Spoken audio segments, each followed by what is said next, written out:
உண்மையா சொல்ல பயன்படும். பாருங்க, ஒருத்தனோ ஒருத்தியோ ஆம்பளை பொம்பளைன்ற வித்தியாசம் இல்லை, ஒருத்தங்களை ஏமாத்துறாங்கன்னு வச்சுக்கோங்களேன், கேவலமா ஏமாத்தி விட்டுறாங்க. அக வாழ்க்கையிலயோ புற வாழ்க்கையோ ஏமாத்துறது, பணத்தால உடம்பால சொரண்டி ஏமாத்திட்டு போயிருவாங்க.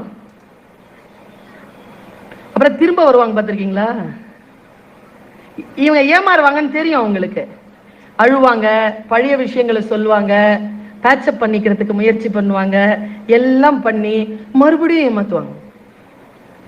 அவன் எழுதுறாங்க, ஒரு பையன், ஒரு துரோகம் நடக்கிறது, 2 பேர் இருக்கிறார்கள் என்றால் முதல் துரோகம் நடக்கும் பொழுது வெட்கப்பட வேண்டியது முன்னால் இருக்க வேண்டியவன். நம்பினேன், துரோகம் செஞ்சான், வெட்கப்பட வேண்டியது அவன். திரும்பவும் அவனே வந்து அதே துரோகத்தை செய்தால் வெட்கப்பட வேண்டியது அவன் இல்லை, நான் என்று சொல்லி எழுதினான்.